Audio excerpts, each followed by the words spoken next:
Are we good? Good to go. Shall we dance? Oh, Christ. Right, okay. Welcome, ladies, gentlemen, boys and girls, to episode 15 of Heresy Hammer. This is the first episode of 2023. We are recording this on New Year's Day, and I didn't get home until 8 o'clock this morning. And I won't lie, I don't feel great. So I think it's probably good that I'm presenting this one, to be perfectly honest with you, because otherwise I don't think I'd actually survive. So if I pause in what I'm saying, or it looks like my brain is still working, it's because my brain is still working. So before we get into the main show, we just wanted to kind of say a bit of thank you, really. So 2022 has been a pretty monumental year for Heresy in a number of ways. And also we've been very fortunate this week to surpass a couple of milestones for us. So we ticked over 1,500 subscribers on YouTube. So thank you very much, each and every one of you. If you're not subscribed and you're watching this, please just give us a little sub, maybe give us a little like, maybe drop us a comment and tell us kind of what you've enjoyed about Heresy 2.0 so far, or anything you'd like us to look at next year. That would be really handy. And also thank you to the now north of 50 people who've supported us on the Patreon, which is just fucking mind-blowing from my own perspective. Like, I never thought we'd see the day where people actually gave enough of a shit to give us their hard-earned money. So if you have some hard-earned money kicking around and you'd like to support us, then you can head over to patreon.com, search for Heresy Hammer, or patreon.com/Heresy Hammer, and you can give us some additional love from as little as £3 a month, which will get you loads of kind of extra content and other funky shit, especially some cool stuff we've got planned coming up for this year. So any of you boys want to add anything? We've got Rob at Medas Miniatures and Lee at Death from the Shadows. Anybody want to kind of contribute towards our thanks? No, I think you've covered it all very nicely. There we go. Thank you. You can tell we're getting more and more professional as we go on, apart from that. Actually see what's on my No need to repeat ourselves, is there? Come on, people want the main content. Time is money, mate. Time is money. Just fucking tell me about it. Jesus Christ. Okay, right. So this is going to be quite an interesting one. We're taking a little bit of a break from our kind of Legion. Oh, fucking, I forgot about doing this bit as well. We only looked at this about 3 minutes ago. Thank you hugely in terms of support to Cryptic Cabin. Cryptic Cabin have been supporters of ours since the very beginning. They are a great place to purchase Heresy from. If you use our affiliate link with them as well, we get a little bit of love. But they've got a good stock of stuff, speedy delivery, and some nice deep discounting too. So if you head over to Cryptic Cabin, or ideally use our link in the bios, or either on Instagram or in YouTube, that would be, again, really, really helpful and a great way to support the show. They've also posted up a couple of events that they're holding for Heresy this year as well. So maybe head over to Instagram and look for Cryptic Cabin and give them a follow so you can find out what's going on as well. I believe they've recently moved to a much bigger, or certainly a bigger gaming venue. So they've got more scope for doing more cool stuff. Much nicer than the last one. Yeah. And then we've also got the lovely Rob, Medas Miniatures, a long-term supporter of the show. I try. Well, yes, you are trying. That is correct.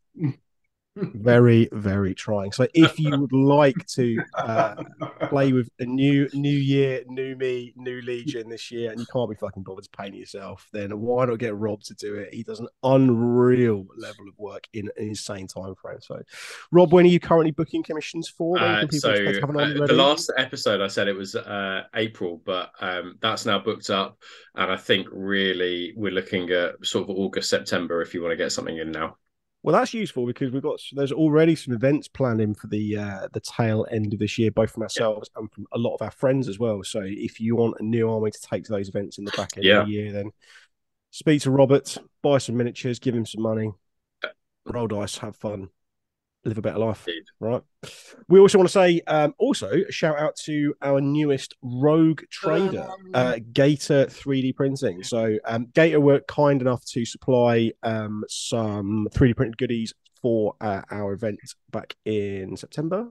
Yeah. And not only that, they also do a really cool range of accessories, bits, bobs, scenery, guns, weapons, accoutrements for all of your Heresy stuff as well. So indeed, give those guys a shout. I'm actually fortunate enough to have received a Gator 3D printed trophy from a Nuges event earlier in the year. I want to say, and it's fucking quality. The quality is absolutely unreal. You could never tell it's 3D printed. It looks cast all day long. Dan does some great stuff, and I would say if you want to see some examples of Dan's work, I painted some Fulmentaris recently, some Ultramarine Fulmentaris, and the Cyclone missile launchers for them are 3D printed from Dan. They are tres good. They are spicy. He does great work. A quality man producing some quality stuff. So head over to Instagram and give a follow to Gator.3D or find Gator 3D Printing on Facebook as well. Yep. So that's cool. So this is a cool episode. We've been talking about doing this for a little while, actually. So, but it seems fitting for it to be the first episode of the new year. So what we have attempted to do is attempted being in very, very big inverted commas there, is to show that Heresy has always, I think, traditionally had this kind of view that it has a quite high barrier to entry when it comes to costings. So what we're trying to do is show you how you can put together a 2,500 point army for 250 or so pounds. Right? Mine's less, so that's okay. So balance. Oh, is it? Well, mine's more. Yeah, so we balance it. So on average, Lee, have you? Yeah, that's right. Nose, or are you still? Are you way off? Who, me? Yeah, you, Lee. Sorry, I was fucking drifting off then. No, I'm over. Yeah, no. Over as well. Okay. Yeah. Well, we'll see who the worst offender is in a short while. Yeah. But using a variety of means, how you can assemble some cool armies that will play well on the tabletop and won't cost a fortune to get going, using various methods of acquiring miniatures. So we'll come on to that shortly, but first we have the one of the most important parts of the show, which is Lee's favorite part of the show as well, right? Lee's absolute favorite part of the show. Rules correction. So rules corrections. You may have already got salty about this. I just have to point out the words just fell out of my mouth in the wrong way. That's fucking irritating. We were talking before we started filming. John was literally like, "I don't fucking care. I'm gonna be fucking salty. I'm gonna." Yeah. I know how fucking brutal works. I used the right words. They came out in the wrong way. That's just going to happen. All right. Lee, why didn't you tell us what was said exactly, and then John can make his argument about what? There's no argument. It's all fine. I'm just going to sit and be magnanimous. So, yeah, just get on with it. Yeah. So on the last show, you were discussing the fantastic looking new plastic Typhon, and you were discussing the fact it has brutal 4. Mm-hmm. And John stated that because it has brutal 4, it gives you 4 chances of rending a target. Which it doesn't. It gives you bullshit. 1 chance to rend it 4 times. And there it is. There we go. That's it. Yeah, that was it. Fucking smash past this. The order, the words were right. They were just in the wrong order, right? Correct. And to be fair, that's kind of what you can really hope for in this world we live in. Really. And also, you can sign up to the Patreon anytime you want to as well. For more bullshit and lies. You get twice the bullshit and lies for just £10 a month. Yeah, that was it. The more people that buy the Patreon, the less time I've got to spend doing my actual job, and the more time I can spend reading the rule book. So it's definitely money well spent. Eventually, we'll make 1 episode without an error. No, that won't happen. It's not this day. Yeah, exactly. It's definitely today. Jesus Christ. I'm not entirely sure which way's up at the moment. So this was my turn to select some stuff for hashtag Heresy Hammer this episode. So you can submit your miniatures, whips, interesting memes on Instagram using the hashtag Heresy Hammer, and we'll pick some of our favorites to just quickly discuss. So On the left, we've got some 15th Legion Cataphractii Terminators, and I would like Robert to tell me about these. It's interesting you say that. Yeah, these are really great, and I've been eyeing up some Sekhmet paint schemes, and usually you see them with white shoulder pads, don't you? But these are red and black, and nonetheless, I think they look very, very good. They're not normal Sekhmet though, are they? They've just got Sekhmet, or they've just got different helmets, different hat. So, and I think that they're kind of like perfect if they are Sekhmet or Cataphractii or whatever. But yes, Thousand Suns are tickling my fancy, and this guy has done an awful lot of them in 2022. If you follow him, so give him a follow if you don't. Yeah. He is i.s.i.t.l.v._painting_studio. So Morse code painting studio. Yeah. On the right, we have Edge_Thomas, who's produced what I believe is a test mini for a Blood Angels army. And I love seeing test minis because it's normally at this point where you nail a scheme and you're like, fucking yes, let's get on with this. I like this. I'm liking how this is looking. It's stoking my fire. Lee, what do you reckon about this absolute hero we've got here? I think the thing I really like about this is, I mean, obviously it's a very sexy mini that's been painted very well, but it's all red. There's, apart from the silver on his chest, there's no. You normally see with Blood Angels like a black shoulder pads or this or that. And I think the trouble is when you stick to one color, it can be a bit fucking boring sometimes, can't it? It can all kind of blend into one, and he's done an absolutely fantastic job of making it extremely interesting with all the kind of battle damage and weathering and stuff that's going on. That it's a very sexy mini. I like it. Yeah, I like it a lot. Rob, anything to add before we? Well, the best thing about this is that he's drilled his barrel right in the center of the I'm incapable of drilling a barrel. It's central, but I just can't do it. So yeah, that is why I never do it. But put in the comments how you achieved that, because everyone else just fucking wonky. Yeah. Moving on, what else have we got to show, Lee?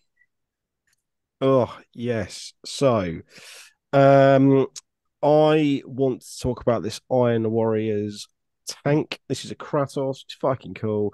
Lee and I actually had a little discussion yesterday about Iron Warriors and introducing contrast in terms of paint schemes, but also introducing a little bit of kind of like, oh, fucking hell. It's happened. It's finally happened. I thought I'd last at least half an hour. But introducing some interest to the kind of the silvers. So I think there's quite a lot of kind of browns and kind of oil washes used here. I like the hazard stripes. I'd like to maybe see that the weathering on the hazard stripes is quite significant, and there's not a lot of additional weathering on the Kratos itself. So maybe I'd like to see a little bit of that weathering kind of carried over into the main body of the vehicle. But I think overall it looks wicked. Like, it's such a good looking model, isn't it? It's Kratos. Yeah. Like, it's so forgiving, and it looks especially brutal in the kind of 4th Legion heraldry as well. So, anyone got anything to add? No, it's just fucking cool, isn't it? It's really cool. Yeah, because actually, when I saw this, I saw this first because I think John posted it in a WhatsApp group some time ago. Actually, we were admiring it, but sort of when it was first posted. So yeah, a really great piece of Kratos from Garfield there. Yeah, so I think that Garfield is one of the other guys from, I think it's Rapid Fire Wargaming is their little kind of gaming group. So go give them a little shout. They've, I think we featured one of the other guys, Children, last episode. Yeah. So it's clearly some top tier hobby, and I think these guys are all quite new to Heresy. Now, forgive me if that's incorrect, but they're certainly going to be putting out some excellent looking games when they get around to it. Right, who wants to talk about our mutually wonderful friend Christopher's Saturnine pattern Ultramarines Terminators? Rob, why don't you do this? Because you. Well, yeah. So Chris has done some sort of whenever he's working on a project, he kind of does quite a few extensive work in progress shots as it goes on, and And even at each stage, each early stage, it's impressive to see what he does. And I think the Chris's attention to detail is always really, really kind of above and beyond. These are kind of, I guess they're Saturnine Terminators, aren't they? Yeah. And they were 3D sculpted by a guy called Wolf, which is, I think, is Diverging Realms Studio. I think that's the Patreon, so you can download these. But I'm sure if you kind of contacted him directly, he'd probably print you off a set. Although he lives in Paris, doesn't he? So you might need to kind of pay for the shipping. But not, or he'll sell you a file. Yes, but Chris has done a fantastic job on these. They look brilliant. I think Saturnine Terminators are kind of a bit like Marmite, but they're very divisive, aren't they? But he's done an absolutely brilliant job with these. They look absolutely amazing. And I saw a work in progress today, and they look even better than these at the moment. But yeah, brilliant work. Lee, what do you reckon to these? Are they any good? So I'll be honest, I'm not normally a fan of Saturnine Terminators. Of all the kind of models I've seen, I just think they look a bit fucking daft sometimes, but these Agreed. Are absolutely sexual. Like, the models are cool and the paint job is just phenomenal, isn't it? So these are literally the first Saturnine Terminators I've seen that I like. Because normally I just look at them and they just make my brain hurt. Yeah, it's great. So yeah, fucking awesome. Great transfer use as well, I think. Oh, they look so good, don't they? Yeah, really not featured. I'd be interested to see the size of these, because looking at the Marine against the Marine that he's got sort of stood on, these must be these are whoppers. These are sort of like they should be, to be fair. Yeah, these are kind of like Aquilon Custodes Terminator size. I think like there wouldn't be a miss on 50mm bases. No, fully agree. Fully agree. And the loadout of Volkite Charger and Legatine Axe is very cool.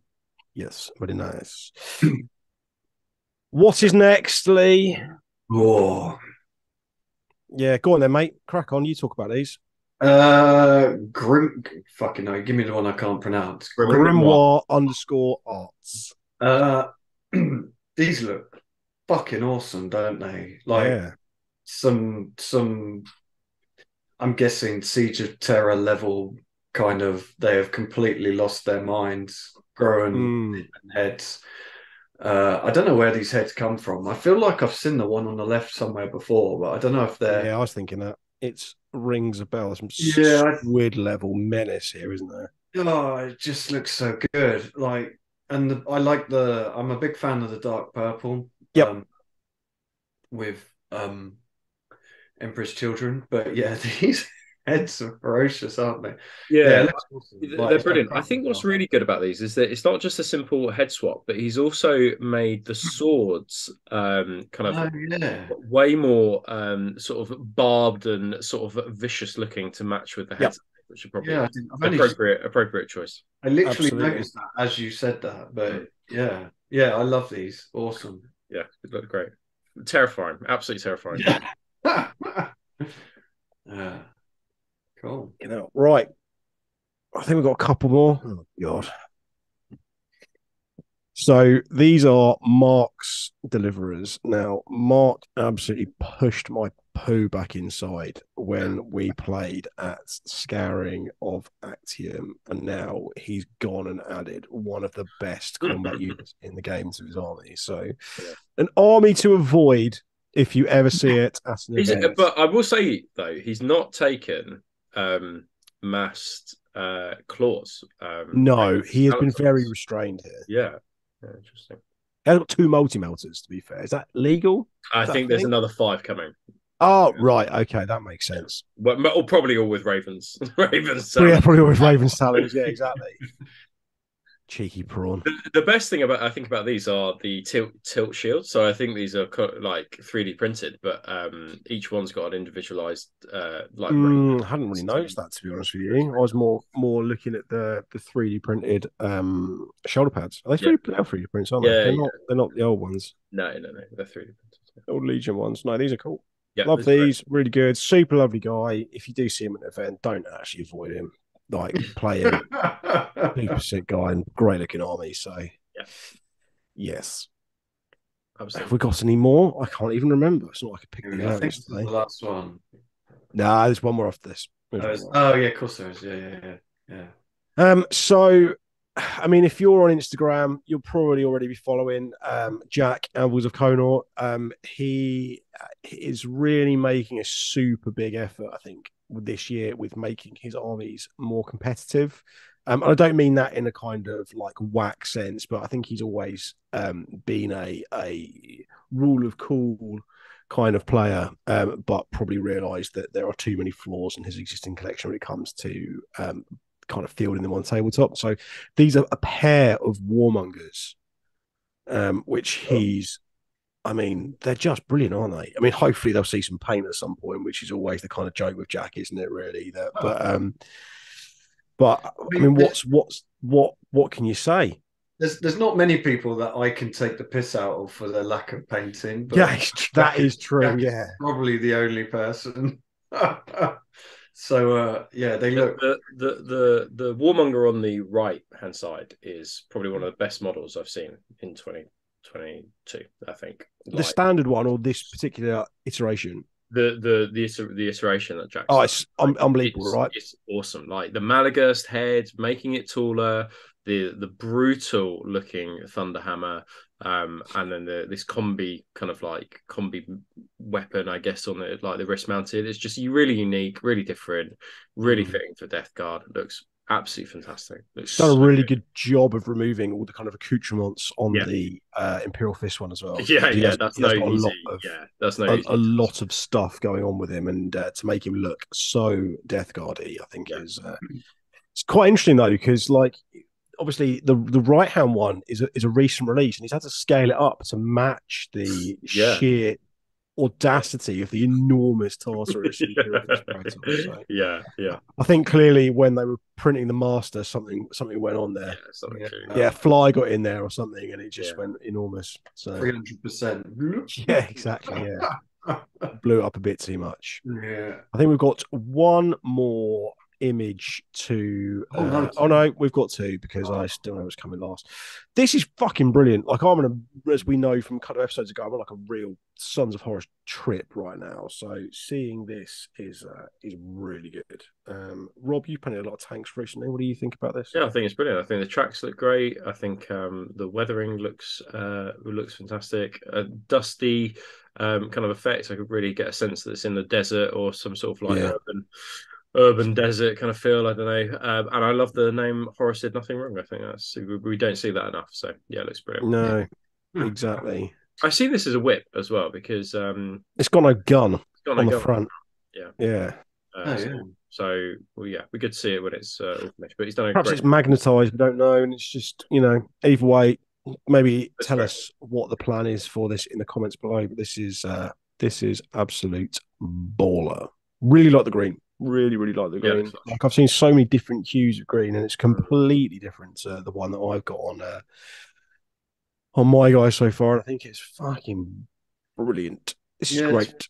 It's interesting, isn't it? Sons of Horus is really one of those armies where it has a complete like range of colors you see out in the wild, from your dark greens to your mint greens. It's really but yeah, this is hot, very hot. Yeah, it's super hot. Right. Do we have one more, or are we just going to keep saying we have one more? We have one. This is it. Love seeing collections like this. Like this is what it's all about, right? Yeah. This would take me about 20 years to paint. Yeah, you will never have this. No, never. Never, ever. It's so amazing, but what's more amazing is the number of infantry. Like it's the infantry that's just so awesome. Oh, full. Yeah. Okay, it's a company, right? Is that where it feels like what a company would? I mean, there's an awful lot of Mark 6 present. So, I mean, I think this has been. I think when I kind of look back through Chris's stuff, so this is Chris Paint stuff on Instagram. I think when I look back through his stuff, I think a lot of this has been put together like recently. Like I think this is all majority of this is like 2022 work. I mean, certainly we've got an armored Proteus at the back, and like a Deredeo. Yeah. We've got some of the resin stuff in there, but I mean, all you got to do is look down the sort of center line, and we've got about 100 Mark 6. Yeah. Yeah. So that's all going to be pretty recent stuff. So yeah, And this is the close up pictures of so it, like, I'm hot. just looking now, like they're awesome, like they're Yeah, brilliant. You know that yeah, I like know, right? it looks impressive from far away, but even more so when it like close to it. He's done an absolutely phenomenal job. This is Mm. something that Heresy gamers should aspire to, I think, if they're creating Yeah. Legion. I planned on getting all of my Iron Warriors out and laying them up on a board to take a picture of them like this, but yeah, then my hangover got in the way, so haven't done it yet. So there we go. So Yeah, I this think is he's cool. done this since May 2022. What an absolute fucking hero! Let's all just have a May big round of applause for Chris for doing this. 2022. Isn't that fucking ape shit? Like, yeah, if you are complaining that you don't get enough time to paint, like Lee, fucking use this guy as Oh, I'm inspiration. too busy saving lives. Get on with it. It's not good enough. Yeah, Wow, we take a really fucking impressive. day off Well and go done, paint some well done, stuff. Chris. Well done. Yeah. And I think that leads us nicely into Heresy Thursday. Now, we've obviously had a couple of Heresy Thursday since we last recorded. We've received, I think, I'm going to put this out there and say, like, they're getting better at this. Like, they got the joke ones out of the way relatively early. Yeah. And this is for those who live under a mossy rock. This is the word bearers Legion upgrades. So Lee, as our resident Erebus, what do you think about these? Yeah, they're fucking hot, aren't they? They're really good, right? Very, very sexy. I think that the only thing I will say, and it's a real minor point, is kind of what we've said with some of the other sets.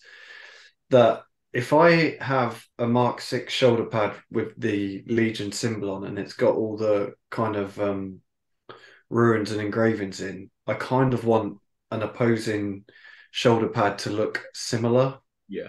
You know Yeah, what I mean? I think this will be less jarring than some I of the think, ones with yeah, trim. agreed. But it just, I don't know. It's just something that That's bothers. fine. You can have an opinion. It doesn't have to be right, but you're Well, I my usually opinion, so. a bit like Brutal 4, aren't Mm. I? But yeah, these are fucking hot. I love the sergeant's helmet, I guess it That's going is. to be everywhere. Every single Oh, traitor librarian or esoterist in the world is going to have that head. yeah, yeah. That's going to be highly sought after as a bit. If you're a bit So seller, cool. you're going to make an absolute killing. Same with the bear head as well. The bear head's really, Yeah. really good too. You'll see that plenty of places. I'm pretty sure that that helmet is they had a picture in one of the black books, and I'm pretty sure that is basically a carbon copy of one of the helmets they had in one of the black books in Tempest, was it? Book 5, I want to say. I can't remember what the model was now. I was meant to check it, but then forgot all about it. But I need to double check if it is, but I'm fairly certain that's pretty much a carbon Yeah, copy. I'm going to put this out there. I think these would look really good on some Thousand Suns as well. Yeah. Yeah, Yeah, I agree. yeah. Not the demon head. No. I think in my head that's what apart from the scar, the bear head is what I imagine Araman to look like actually. Yeah. We had a quite interesting Heresy Thursday this week. I think this came a little bit out of left field. I think we were deciding on if we were going to get a Salamander's Praetor or a Militia PDF, which obviously doesn't exist. What is a militia PDF? What are Militia PDF? What But instead, we were treated to a look ahead to 2023 video on the Warhammer community website. I think all the game systems kind of got one of these. This was our version. So it kind of gave some silhouettes of some things, some obvious, some obviously less obvious. The most obvious one is the jet bike. Like they disappeared from the Forger website a little while ago, so that's normally been a good precursor to the plastics appearing. So we had the same thing with the Whirlwind Scorpio, same thing with the Typhon, same thing with the jet bikes. It seems to be a pretty good indication that if it's gone, mysteriously disappeared, then it's obviously coming.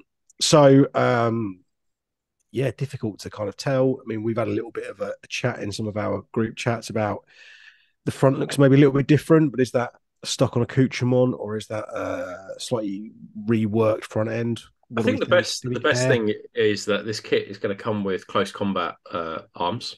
I think Yeah. that like that's really good, and hopefully like you can use those arms elsewhere on Yep. other kits as well. So Yep. And hopefully it'll come with all the guns as well. So I yes, think as well, like if you wanted to do like a Raven Wing army or a jet bike heavy scars army, like it's always been expensive. There's always been a real kind of investment, and hopefully we'll start to see this becoming a bit more realistic now. Maybe we'll see the return of the jet bike command squad. What do you reckon, Lee? yeah.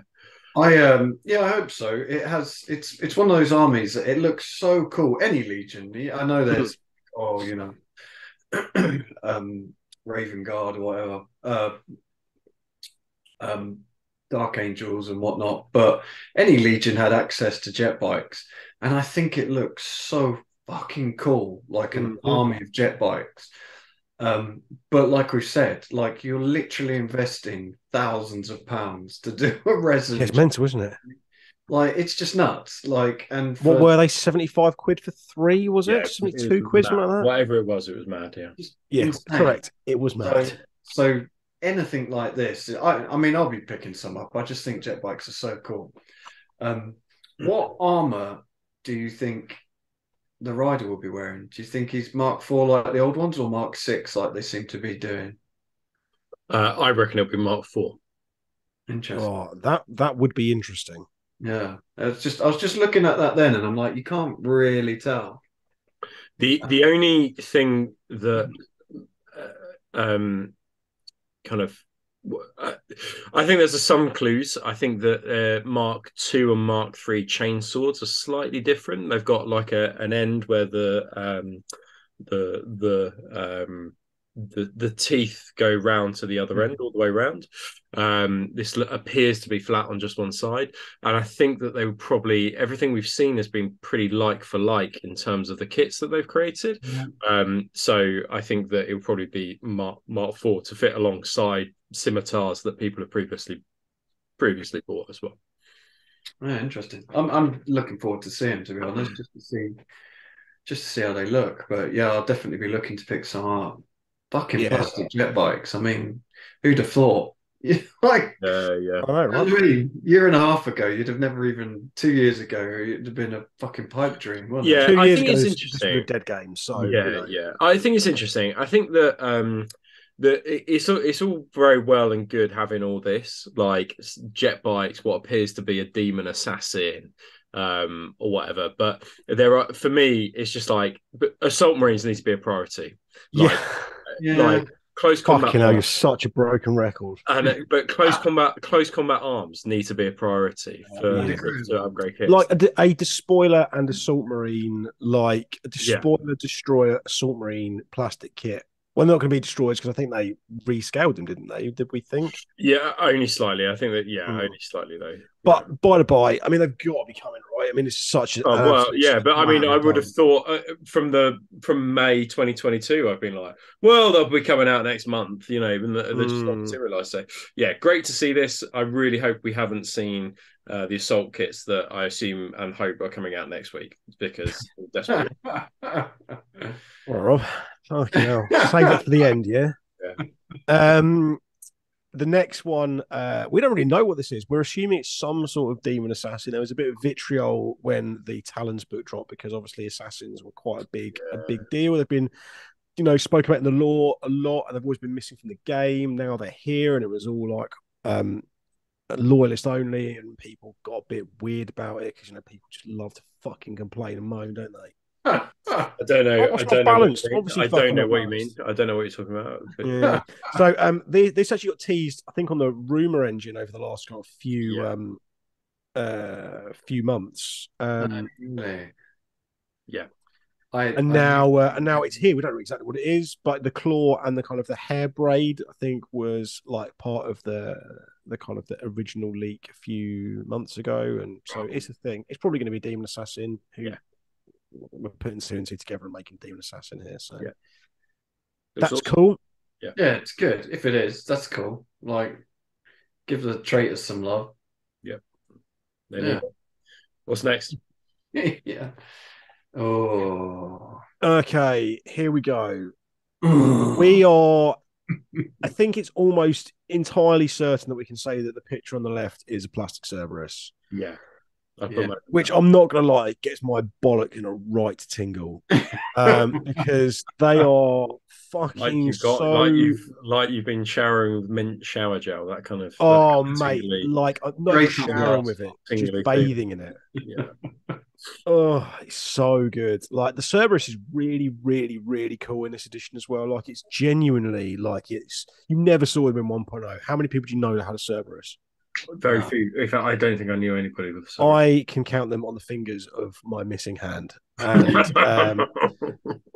they are this edition, they are really, really super useful. And they're cool as hell, and you can take them in a squadron. Oh, yes. Well up for this, right? Up for this. What do we think that the right hand side dude is?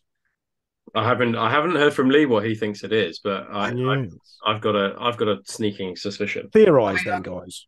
I've got a big box over half of it, but is that an Eye of Horus symbol on the end of his star? That's exactly what I think it is. Yeah, I think it's a traitor librarian. So I think it's an esoterist. An esoterist? Yeah. That's what? Why? Why do you think it's that? I don't know actually, because I'm just looking at it now, and the top bit looks very librarian-like. But then, would an esoterist not be very librarian? I think you could use it but I think esoterist is so niche out of all the things that they would create in plastic. But I mean, I'm sure you could use it as an esoterist, couldn't you? Yeah, I don't know. I feel like if they're going to release, because if that's a traitor model, why release just a traitor librarian? Yeah, I guess so. I think that it will be a Legion librarian, but the staff can have a golden eagle or a traitor Eye of Horus. That's what I'm going to go. You can either build it a traitor. Yeah, I'm with Rob on this one. I think it's going to be a librarian. Yeah. Well. Yeah. We'll see if Lee's right. If Lee's right, that's a big shout. That'd be amazing. There we go. Well, we're going to get on at some point, I suspect. Why not now? Yep. What's next? I think it's been pretty much understood that. Were there not some other things in that little? It was only four things worth showing. I thought there was an Exodus. Oh yeah, there was an Exodus assassin. Yeah. Well, we assume it's Exodus, obviously. Well, Lee's done half a job there, so whatever. Let's talk about this list review. So this is an email that's been sat in the inbox for a little while, so apologies to James for not getting to it sooner.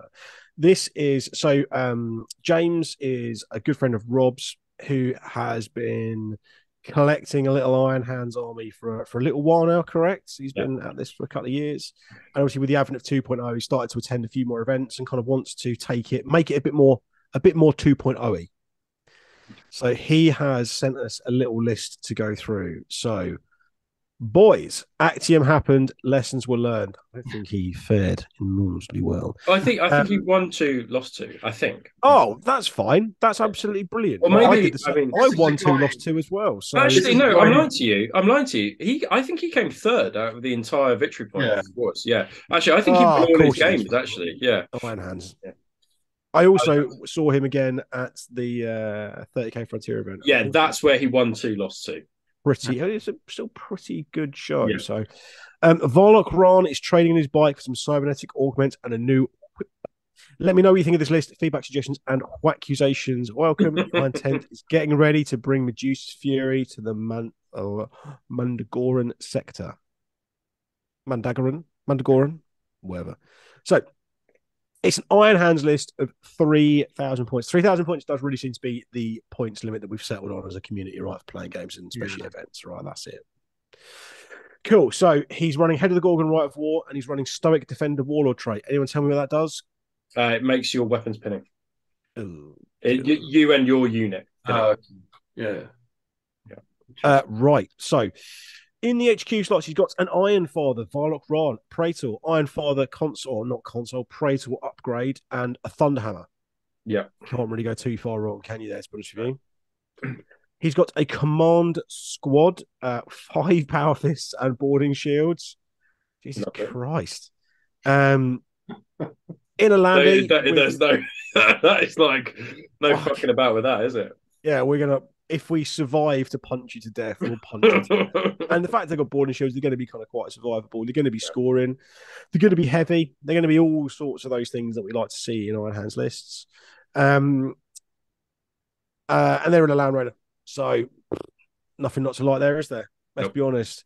Command squad with a mega bastard in a Land Raider is chef's kiss. Troops are 2 bare bones tack squads with artificer armor on the sergeant. A man after my own heart. Let's keep things light, keep them efficient. The only thing that I might potentially suggest is, I like giving them rhinos, but meh, whatever. Obviously, being an Iron Hands unit, they're even more survivable. So cool. Tactical support squad, 5 graviton shredders in a rhino. 5 graviton shredders in a rhino. These are devastating. Grav is like the fact that Iron Hands get almost exclusive access to Grav is cheeky as fuck, isn't it? Yeah, it's really good. They're brilliant. Anything that we're seeing there that we don't like? So I'd have to double check. But I think that Head of the Gorgon allows you to outflank tanks.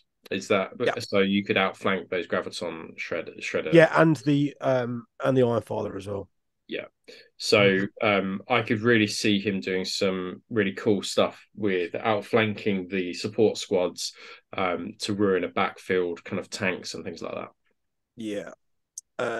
So he's got in the elite slots, he's got 2 apothecaries. I'm guessing they're going with the tack squads, but I mean James hasn't enlightened us on that, so I'd be interested to see where that goes. The boarding shield, does that make you bulky?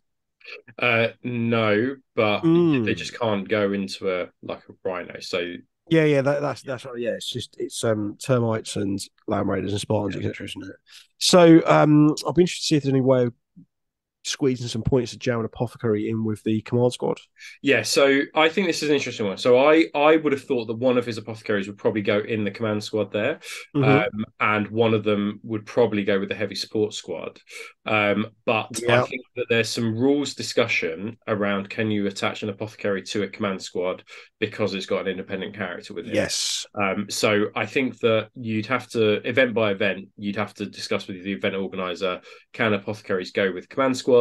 Because of the way that it's ruled about a rule, kind of written about independent characters. Yeah, no, maybe that needs an FAQ. So maybe we should drop a little line to heresyfaq@gwplc.com, as should you if you've got any rules, questions, or frequently asked questions. A question only becomes a frequently asked question if a lot of people ask it frequently. So get on that. We've then got Boosh, Contemptor, Gravis Melter, Gravis Fist with Melter Gun. No messing. One of the best loadouts, right? Yeah. I said the other one is probably Gravis Las Cannon, Gravis Power Fist, and Melter Gun and targeting array. So he's got the two boys down. He's also got my favourite, the connoisseur's choice, a box dread with 2 Gravis Las Cannons. I think we are really, really, really sleeping on these. I think Castaferum Dreadnoughts are loco, especially if you're in a position where you are wanting to give you're wanting to kind of make them gunboats. I think this is the best value chassis to do it on. Agreed. I think James, speaking to James about it as well, I think he would agree with that one. I think that he's like, it's amazing. A box dread double. That's kind of amazing. I have 2 sat on my shelf looking at me right now. So cheeky. We've then got 10 las cannons with an augury scanner, 2 up save on the sergeant in the heavy support slot. What's not to like, right? Everyone's got one of these. Not many people are leaving home without a 10-man las cannon squad these days, are they? No. You're right. Yeah. We've got a Leviathan with a Melter Lance. So, again, like super survivable chassis. Get a bit more kind of close quarters. I'm guessing he's just left the claw in the other hand. Yeah. So again, really sort of super versatile. Maybe obviously acts as a little bit of a little bit of sort of support. It's quite a low model count army. This one is quite a kind of an elite fighting force. So having that versatility in the Leviathan, I think, and survivability being an Iron Hands Leviathan as well is is handy. And he's got Kratos, which is the gentleman's choice. I still, I think if we're talking about ultimate kind of value, I think vehicles still struggle a tiny bit, but it's got a huge amount of output. I mean, like I have one with this exact same loadout. The fact that also you can give it blessed also simulacra for Iron Hands is really handy. But it's got I think if you're going to go down this route, I think this is the loadout to have. So all of the las cannons, flare shield, blessed also simulacra. What do we reckon? Yeah, so I think this is a great list. I like it a lot. I would, the only thing I would maybe suggest is I don't think you need 10 las cannons. I agree. But it is it's not the bulk of his anti-tank, but I'd be tempted to make it an 8-man las cannon squad and then buy an apothecary. So you got one with a command squad and then one with the attack squad and then one with the las cannon squad or something like that, absolutely. Or buy additional members for the command squad. I think 8 las cannons can do exactly what you want 10 las cannons to do. The thing is, do you then view those additional 2 guys as ablative wounds for the 8 that you need? That's the way you've kind of got to look at it. I think a little bit. Really. I don't think there's any fat on this list. I think it's like really is kind of like it's lean. Yeah, it's lean, and I assume he's taken Stoic Defender because it gives them additional reaction in the shooting phase, whereas Silver Iron Will gives it in the movement, and then From Hell's Heart gives it in the assault. So I think he's specifically chosen that one because I don't think a command squad with pinning bolters is amazing. Like you might get lucky, but it's not the best option. So I assume he's specifically hunted for the. I don't think it's a particularly whack list at all, to be honest with you. I think it's very well balanced. He's only got 3 scoring units. I'd maybe be a little bit I don't know if concerned is the right word necessarily, but aware of the fact that we've only got 3 scoring units in there. And like I'm assuming that those tactical squads are only 10 men. Again, don't know. If they're 20, then we've maybe got a bit more to go on there, but I do think that you just want to maybe be a little bit careful about what you're doing with those, and if there's any spare points, maybe look to add another scoring unit in there or something, maybe even a recon squad or something. But who knows? I like it. Like James is a good player as well, and a really good painter. So this list will look cool. Yeah, done a great job. Yeah, absolutely. Could not agree more. Cool. Wonderful. I think that's the all the chaff done. Now we're on to the meat and potatoes of the episode. Should we take a break? Should we take a break there before we continue? Yes. Yes. Okay. Cool. Right.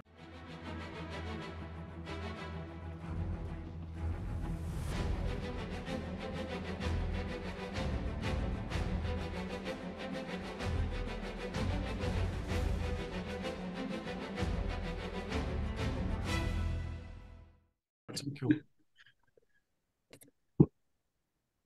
Go for it.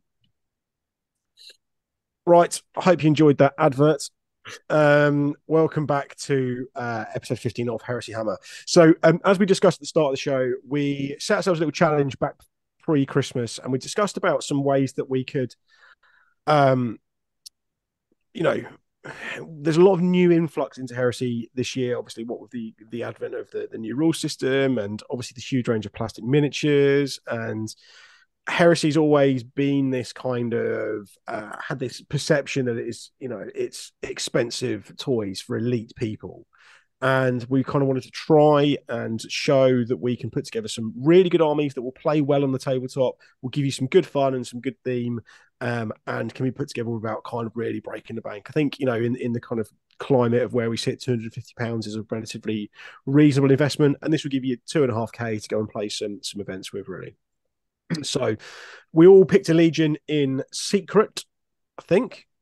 Well, that's not true, actually. We actually decided on a Legion. We've not seen each other's lists, but we did a little bit of a conflab about who was going to be picking what to make sure that we didn't kind of cross too many paths. But Lee's seen both mine and Rob's list, but as we know, he can barely read. So whether he's actually looked at it properly, I don't actually know. But Rob and I certainly aren't aware of what each other has taken. Yeah. It's worth bearing in mind as well that we also gave ourselves the flexibility to use kind of whatever means necessary to acquire these models. So you might thievery, sort of maiming, exactly maiming people in order. Won them in an honor duel. Yes. Or burglarizing your friends, neighbors, and relatives, Yes. etc. Selling their jewelry for money. Correct. But you might hear us talk about things like trading sites, and typically that we refer to a lot of stuff that happens on like Facebook Marketplace, for instance. I did a bit of shopping on eBay for mine, a bit of shopping on Etsy, and then various kind of like mail order outlets, including but not limited to our very good friends at Cryptic Cabin as well. And in my instance, I actually had to go directly to Forge World for a few little odds and sods. I know, right? And that, let me tell you, that is where you start getting a bit squeaky bum about the budget, because when you start needing a few bits from Forge World, you think, it gets pricey. So there we go. So I'm going first. I selected Imperial Fists for mine. I've got a bit of experience in Imperial Fists. I had a pretty large Fists army up until recently. And I was kind of interested to see how I'd get on with this, because I think I pretty much own all of the models that would enable me to put this together, sat in various boxes behind me. So we'll see how we get on. So I have written a Pride of the Legion army list using Quartermaster. So it's all nicely laid out here. So I wanted to also think about, I wanted an elite army with a lowish model count that wasn't going to cost a huge amount of money, but B, kind of take a huge amount of time to get onto the table as well. There's some really good methods out there for painting Imperial Fists. I think, Rob, have you done a Rattlecan series on painting Imperial Fists? Yeah, I have actually. Yep. So if you want a quick and easy way of getting a really, really good high-level tabletop army on the table as quickly as possible, then check out the Metas Miniatures YouTube channel, and there is a essentially get your army painted just using spray cans video that Rob's done from his spray can series, which is really, really useful. So I'm starting off with a Praetor in Terminator armor. He is running Pride of the Legion Rite of War, and his warlord trait is the Warden of Inwit.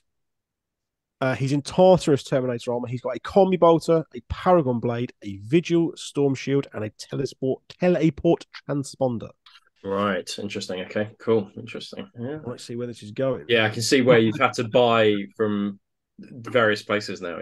Yeah. So we've then got, he is attached to a retinue squad of 5 Huskarls, the elite Imperial Fist Terminators. Obviously, weapon skill 6 because of the Warlord of Inwit warlord trait. Weapon skill 7 when they get in charge. So they are pretty nasty.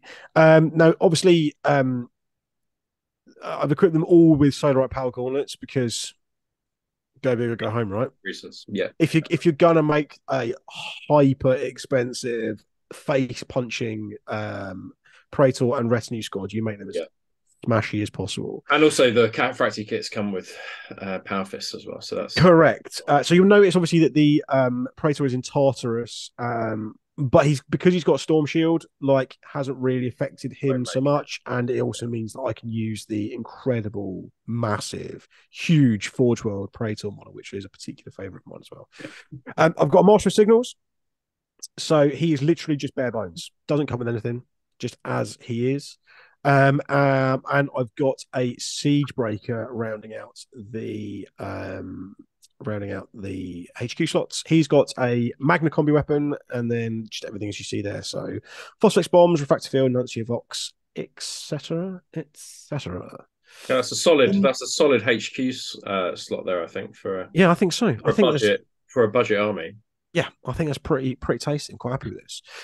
So if we go to the troops slots, we've got 2 5-man recon squads running Nemesis bolters throughout. So they are there to Obviously, the scoring units in they've got line in this instance, which is super useful. They are there to either push stuff back or to look at trying to take out some sergeants here and there as well. So you'll notice there's quite a lot of stuff here, deep strike. So obviously we want to try and take advantage of the pinning that the deep strike assault creates, and obviously we want to try and make that as effective as possible by trying to pop a couple of sergeants off.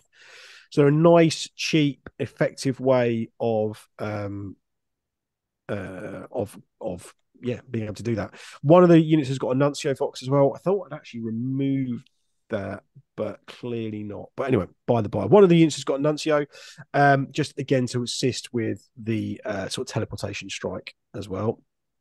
So put them in a vantage point. We've got 5 Cataphracti Terminators. We've got all equipped with storm shields, apart from one guy's got an assault cannon.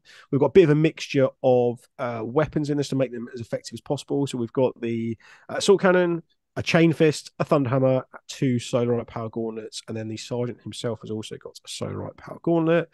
And then we've got 10 Tartarus. Now, the Tartarus are obviously designed to be a little bit more kind of fast moving, given that they are able to both run, they've got a high movement characteristic, and they can chase stuff down. So I wanted to kind of max these guys out, make them quite as punchy as possible.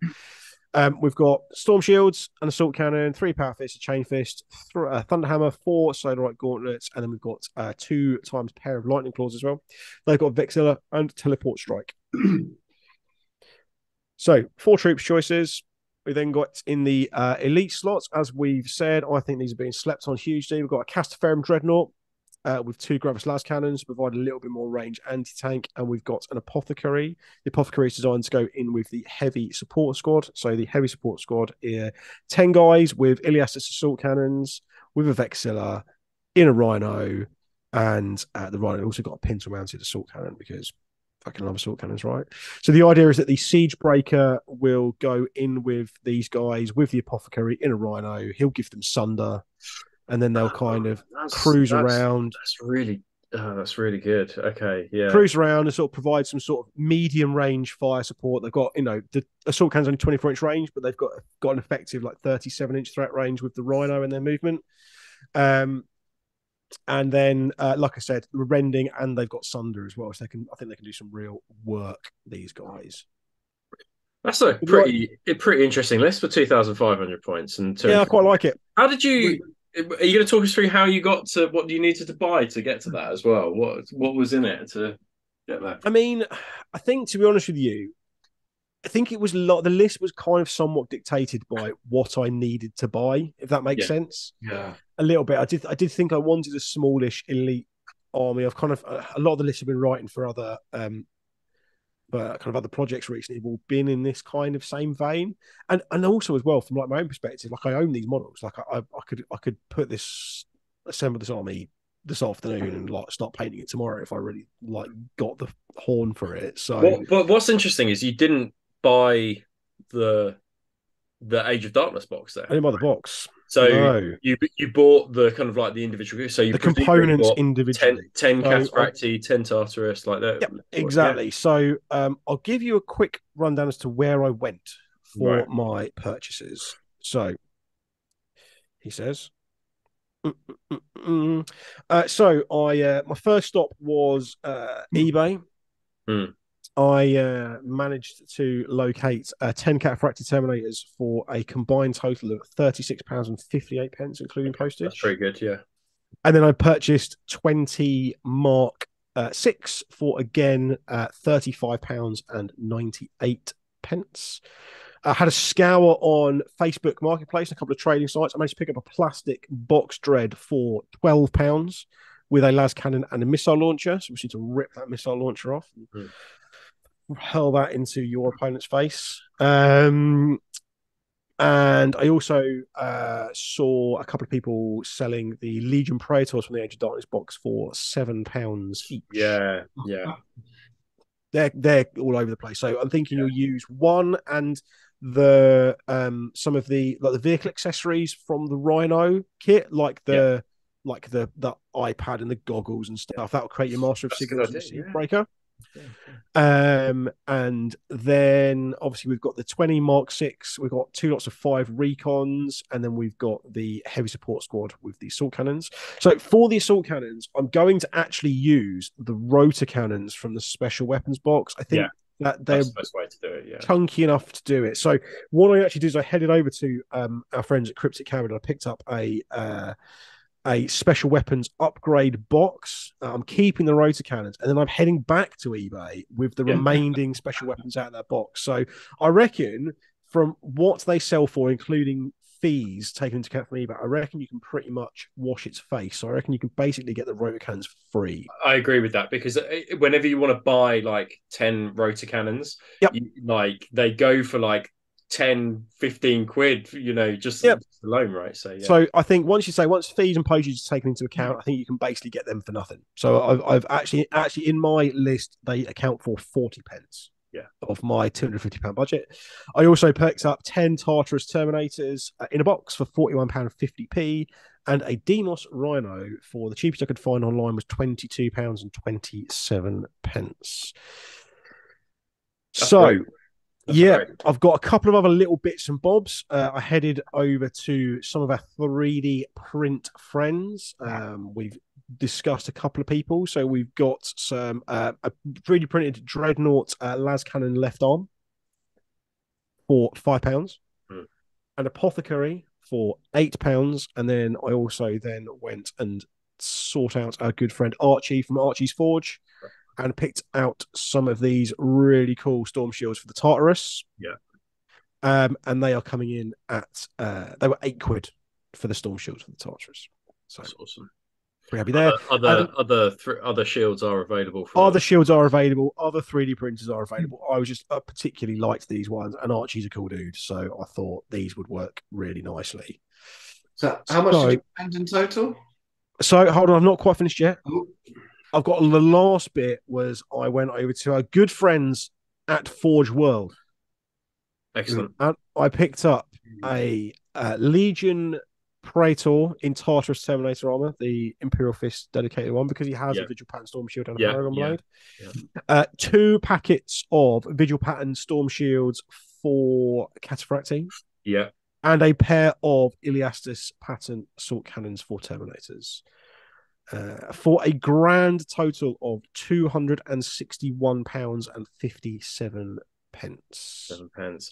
I've got to say, the list there is really inventive. I think for £250, I wasn't expecting you to come with a Terminator heavy army. I think that's really cool. But also, there's some cool things as well. Like in a lot of the boxes for stuff, you're getting things like the Imperial Fist decals are included in the box, so you haven't got to worry about buying a decal sheet to finish them off, because like in the Mark 6, the Tartarus and the Rhino, you're getting a whole bunch of Imperial Fist decals and stuff as well. So I thought that's where we go. So that's my 2,500 points for roughly £250. Well done. That was brilliant.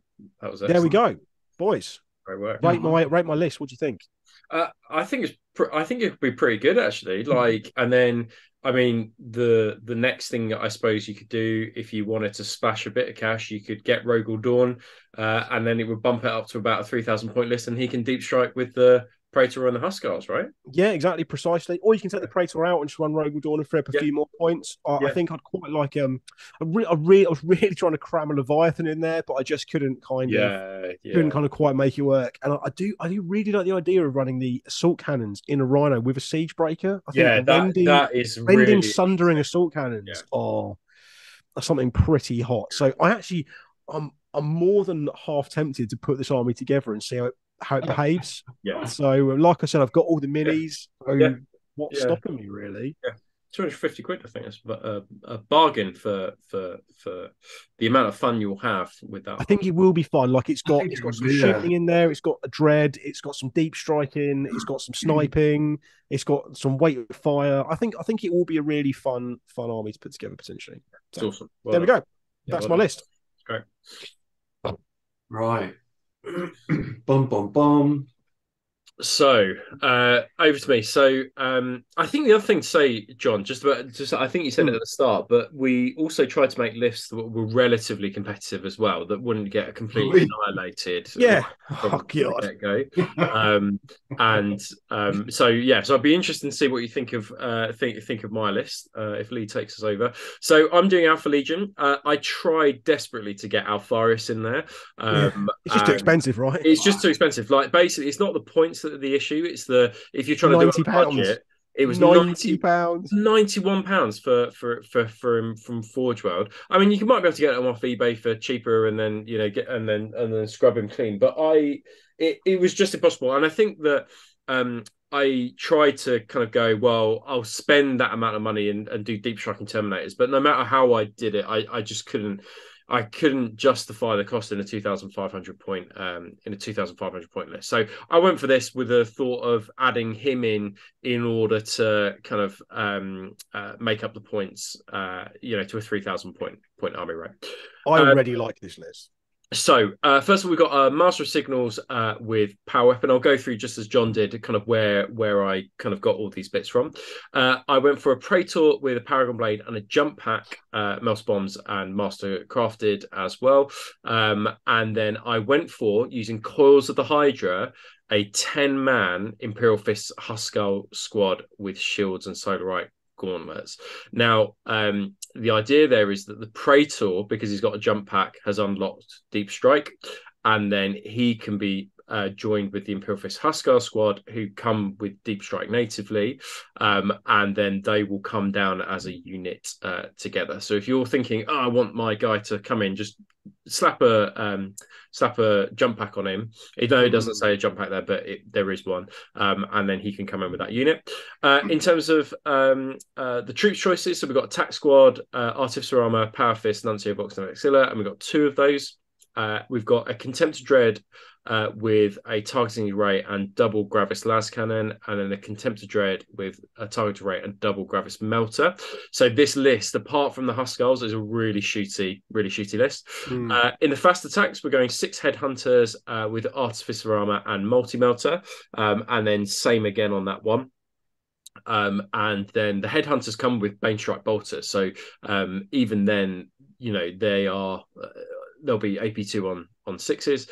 We've got 2 Scorpius missile tanks, and then we've got an 8-man multi-melter squad with Artificer Armor, Augury Scanner, and Vexilla, and he would go with the Master of Signals. Now, symmetry in this list, isn't there? Yeah, I think so. But I also, apart from the tactical squad and the tactical squads and the Master of Signals, I think everybody has the ability somehow to get either AP1 or AP2. So the Imperial Fists have AP1, the Contempt of Dread with Last Cannons obviously AP2, the Gravis Melters AP1, the Headhunters, they have the Multi-Melter, but also they have the ability to get to AP2 with on 6s. Scorpius Missile Tank has Breaching, and then the Multi-Melter Squad is obviously AP1 as well. So I've gone for a really shooting Alpha Legion list that you'll be able to leverage that 2-inch rule, or just keep them out of range.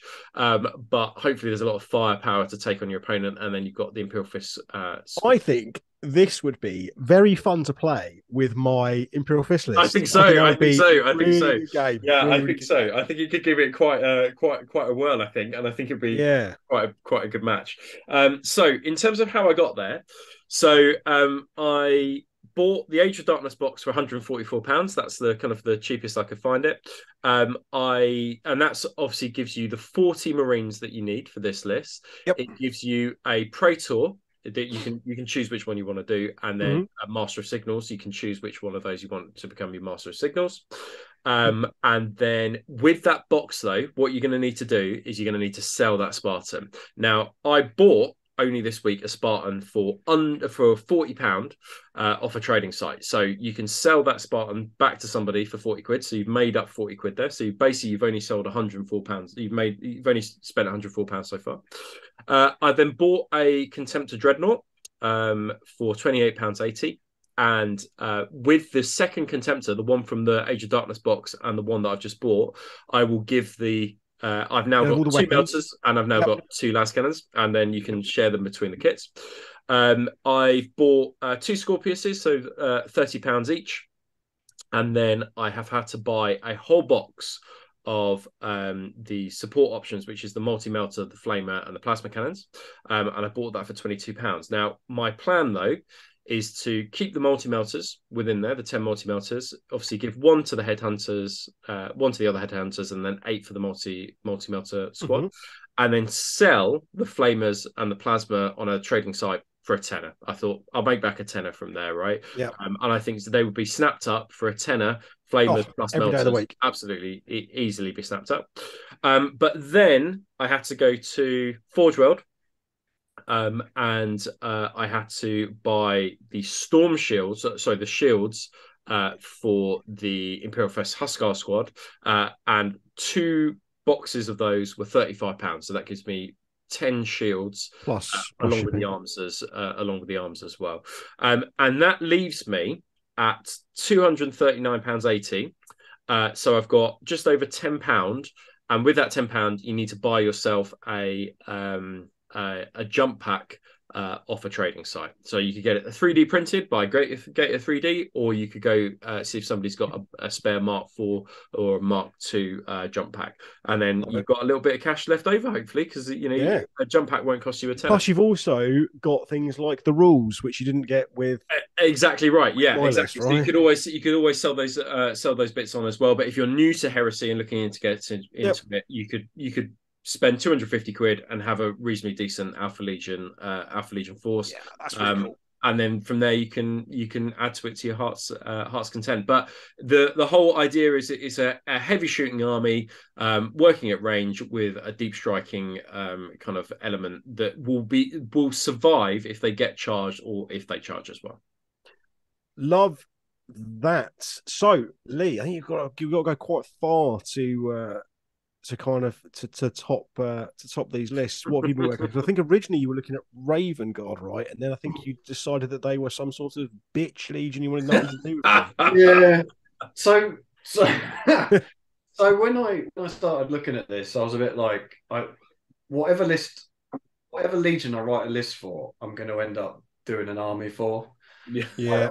I just accepted. I had a very similar. That's why I deliberately picked models that I already owned. So when I actually thought I want to do this, at least I haven't got to actually spend any more fucking money. I've always had a soft spot for the Iron Warriors. So I had originally said Raven Guard, and then I started looking at the rules, and I was just like, I don't want to do Raven Guard again. I did them in first edition. I've done it, so I do it again. I dabbled with Iron Warriors in first edition, but I never had an army. So I was like, fuck it. Iron Warriors. So here we go. And I've already thought of things I'll change in this list, just looking at your list. Here we go. So I've gone for Pride of Legion as well. Yeah, sensible. So we've got a Legion Warsmith with a shrapnel pistol, Mastercraft Paragon blade, and he obviously gets a servo arm. That is literally it for the HQ. I've got 2 Legion Contemptors, one with double last cannon, one with double auto cannons. They need to go in the bin. What, the auto cannons? Yeah. So, I'll come on to that in a minute. Yeah. Yeah. Sorry. So, and then 5 Dominators in a Land Raider Proteus. So that's my elites. So you could put them in troops, I think, under Pride of Legion, but it didn't really make much difference.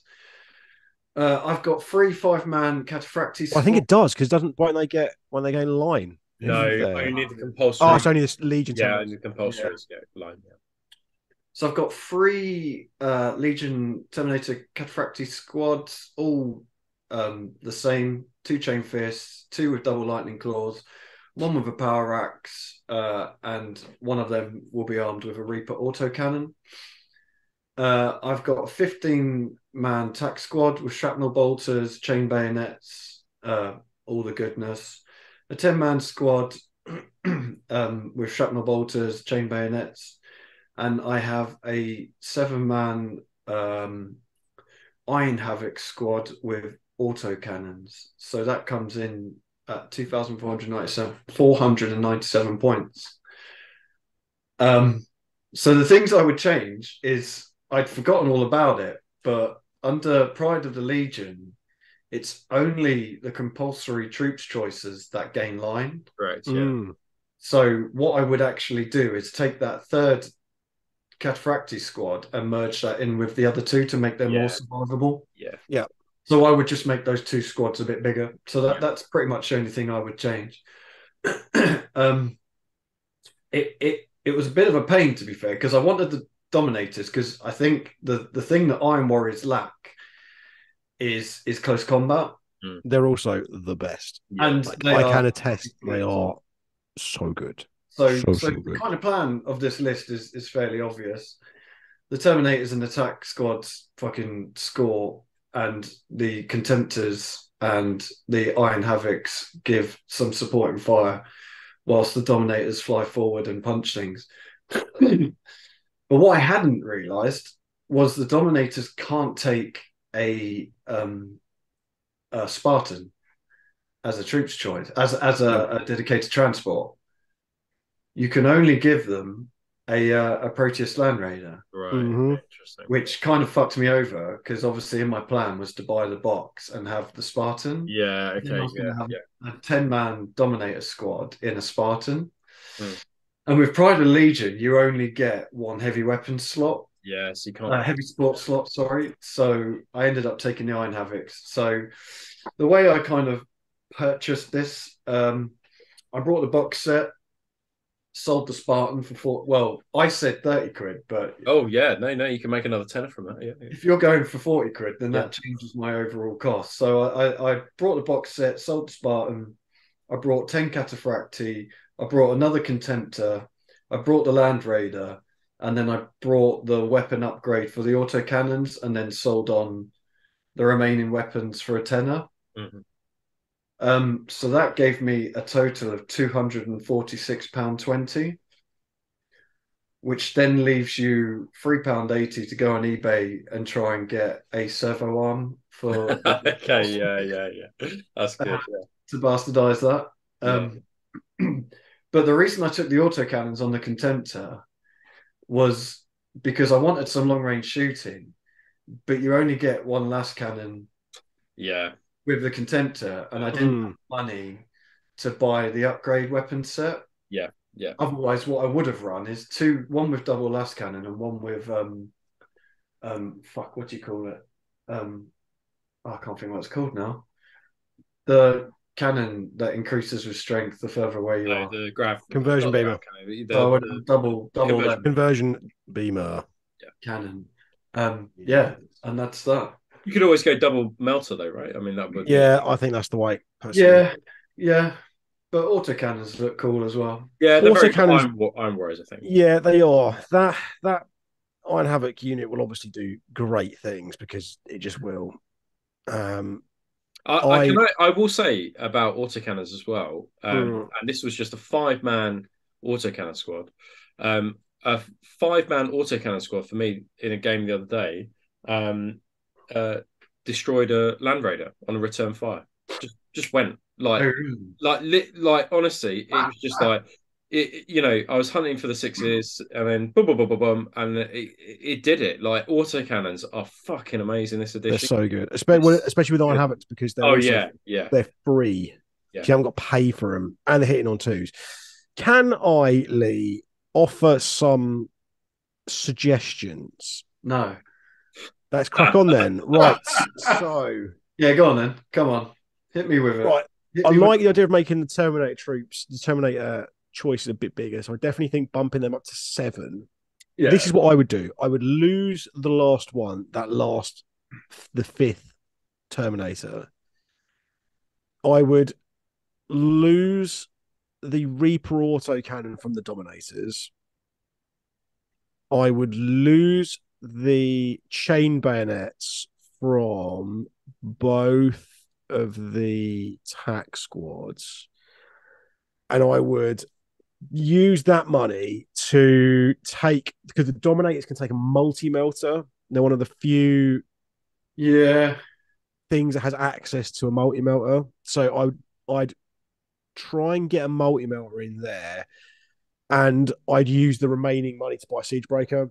Siegebreaker will make that Iron Havoc squad, absolutely devastating. But he can also then, for instance, like, you can, if we decided to go down the route of maybe giving the other contemptor double melter as opposed to double Gravis autocannon, or in fact, even if you just leave him with the double autocannons, the fact of the matter is he can sit there and kind of cast Sunder on something each turn. That's maybe what I would think about it. Like the chain bayonets, it's a lot. Like it's 50 points. I think personally could be better spent. Like the Iron Warriors shooting is so good that you don't necessarily need. They can shoot and charge. Is that right? Is that like in a that was in a Rite of War? Is it? That's in previous. No, they can't do that. They can't do that anymore. Yeah. But look, just my 2 pence, because the fact they've got melter bombs, so I think if they're going to go against something, they're not really going to be using their chain bayonets. They're just going to be using the melter bombs personally, or they're going to be shooting. Interesting. I like the autocannon theme of the list, though. I like the autocannon theme as well. That's why I don't think that keeping them is a terrible idea, but sundering autocannons are devastating. Yeah, and you need a siege breaker in there. Yeah, interesting. I hadn't even thought about a siege breaker, to be honest. And the reason I didn't put the multi-melter in the Dominators is because I didn't have the money for it. Because I didn't. That's fine. Yeah, totally understand. Yeah, but this is a cool list. I really like. I don't know, as someone who could go and run this list today, I think this is a cool looking list. Yeah, I think it's cool. As well. Like, how would you expand this to 3,000 points, Lee? Would you just add Perturabo win, or would you? No, I don't think so. No, I mean the biggest. So it's 500 points of siege tyrants is the answer. So I mean the list I've actually wrote for what I want to run for my Iron Warriors is kind of like this, but it does have siege tyrants instead of Iron Havocs, because I've wanted to stick with the Cataphracti theme. So I've wanted heavy Terminators. It's my classic thing of like, small elite, because it'll take me 5 years to paint the fucking thing. Yeah, exactly. I don't have any tactical squads. Do I? Fuck, I can't remember now. I have a suggest to me no, you don't. I have a Breacher squad. Yeah, I think that's nice. I like the Breacher squad. I think the tactical marines scale very, very well with the Rite of War, with the Fury of Olympia Rite of War, Hammer of Olympia Rite of War, sorry, I should say. So I think if you're going to stay Pride of the Legion, I think losing tactical marines is not the worst thing in the world. So the biggest thing for this I found was the second you start adding Forge World models, the price just goes through the Oh, no, it's fucking unreal, isn't it? And that is literally it. So my actual list is similar to this, but yeah, I don't have the Iron Havoc because I have the Siege Tyrants, but obviously they're like 70 quid for 5. Yeah. And then I have a Forge Lord as well. And I'm struggling to remember. I only wrote it a couple of days ago, but I also have the Iron Circle. Yeah. But again, the Iron Circle models are so fucking expensive for what they are. So I mean, So my list I've wrote is Cataphracti heavy, because I just think it's cool. Like Iron Warriors, heavy infantry, trudging forward, just shooting the fuck out of everything. So basically that was the same issue that I had, which was that the moment you start clicking and putting things in your basket on Forge World, it becomes a rather than a budget army, it becomes a luxury army. And I think that going right back to what we said about like the Fulmentaris, is that if you are an Iron Warriors player and you don't want to spend 150 quid or more on Iron Havocs, then buying a box of Cataphracti Terminators and then getting a 3D kind of somebody, if you don't have your own 3D printer, getting one of these companies, Beowulf, Archies, Gator 3D, like they have the files and they can just print them off for you, and then you just stick them on top of Cataphracti. They fit perfectly. They're exactly the same as the ones from Forge World, and then you paint them silver, and nobody's going to know.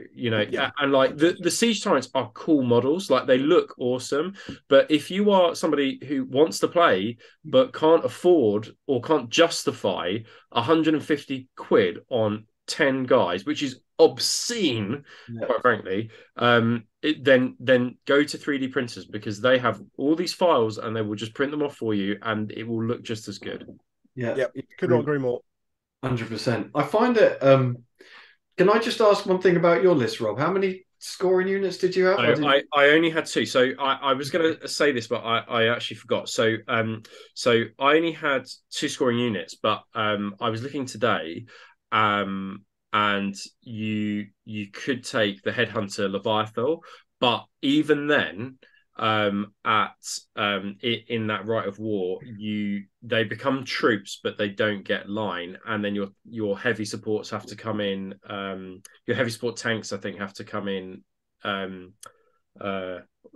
All your tanks have to come in from reserve, so that would kind of scupper things for the Scorpius. So I've only got two scoring units, and I think you'd probably need a third. But then saying that, you have two as well, I think, at 2,500. The command squad is often the best way, I think, to go to add a cheeky third one in. Yeah, I mean, there's lots of options for that Alpha Legion list to at 3,000 point, just to add tax squads in, right? Or add more. Yeah, for sure. Yeah. And some recons fit quite nice into that. Yeah, definitely. Sort of effective. Yeah, and it fits that theme of being AP2 on a 5 or 6, right? It fits the theme that everything shooting or everything significant shooting has a AP1 or AP2 on it. Yeah, for sure. I find it very interesting. Like, none of us talked about our lists to each other. And we've all taken an elite Terminator's choice. We've all taken some sort of dreadnought, and we've all taken a heavy weapon squad. Yeah, that's interesting. I think the bot. I mean, John didn't choose the box though, but the box kind of forces you that way. But also, if there were plastic jet bikes out, we might have chosen plastic jet bikes, right? Or I don't know. It's just we're playing with the plastics, I guess. So absolutely, we are playing the plastic game. Yeah. The one thing I would say is, and this is purely just me, I personally wouldn't use Mark 6 for my Iron Warriors. Right. Nope, I agree with you. Don't agree. Just my own personal opinion. And I've seen Mark 6 Iron Warriors that look fucking awesome. I'm not saying don't do it. I'm just saying, for me personally, I wouldn't do it. So but then I can afford not to in this case. But then you could buy, if you want to, you could probably buy some Mark 3 shoulder pads for cheap off fucking eBay or somewhere and stick them 20 Mark 3 is only about 40 quid. Yeah. Is it? Yeah. So that's probably the route that's the route I would take. And the Age of Darkness, but I mean, as we've shown as well, the Age of Darkness box actually unlocks the fact that you can then do a trade, right? Which is that although you've got 40 Mark 6, there's nothing stopping you from just going, well, I'm just going to sell this for 80 quid or 60 quid and then buy my Mark 6 from there. The thing about the Age of Darkness box is that everything becomes significantly cheaper from it, and then even if you sold the constituent parts of it, you'd still probably make a little bit of a profit from it as well. So I mean, it just goes to show what a good it's a great value box. Yeah, it is really, doesn't it? It's something we needed for years. Well, speaking about, we're going to kind of move on from this. What we'd really appreciate is if you've got any ideas of your own that you'd want to contribute. I think we might want to revisit this at some point, because I think it was a really good exercise to do. And it might be the fact that we maybe take some different ideas for some different armies, perhaps like human based or custodes or something like that. So if you'd like to see more of that, or if you've got your own ideas, please feel free to drop us an email maybe to heresyhammer30k@gmail.com with some of your own ideas for that, or drop some comments as to some ideas or things you might want to contribute towards that. I think this was genuinely this is a great exercise. Yeah, absolutely, you're absolutely right, John. This is a great exercise if you want a new army for 2023 and you and your friends want to keep it low budget, just going, right, we're going to do a 250 quid spend January, February. We're going to work on these armies over the year, and we're going to play our games from there. I think it's a great exercise if you and some friends want to get into Heresy on a budget. Yeah, absolutely agree. Right, so we're going to draw the curtain on this one, and we're going to have a very quick little summary about our thoughts and our feelings for the new edition. we've been waiting a long time for this. Like, you know, we were in the wilderness for very many years, and we've now had this for what feels like forever. This second edition was actually only really been 6 months. So we just want to have a quick little reflection on what we've kind of enjoyed, what we've noticed, what we've kind of loved, and what we've not really loved quite so much about the new edition of Heresy. And then we're going to have a little bit of a look forwards as to what we're hopeful for the coming year. So, Lee, why don't you kick us off? Why don't you? What have you enjoyed about 2.0? Well, I mean, kind of what we've just been talking about, really. I mean, the the buying cost with the plastic kits is just fucking non-existent compared to what it used to be, isn't it? I mean, Yeah.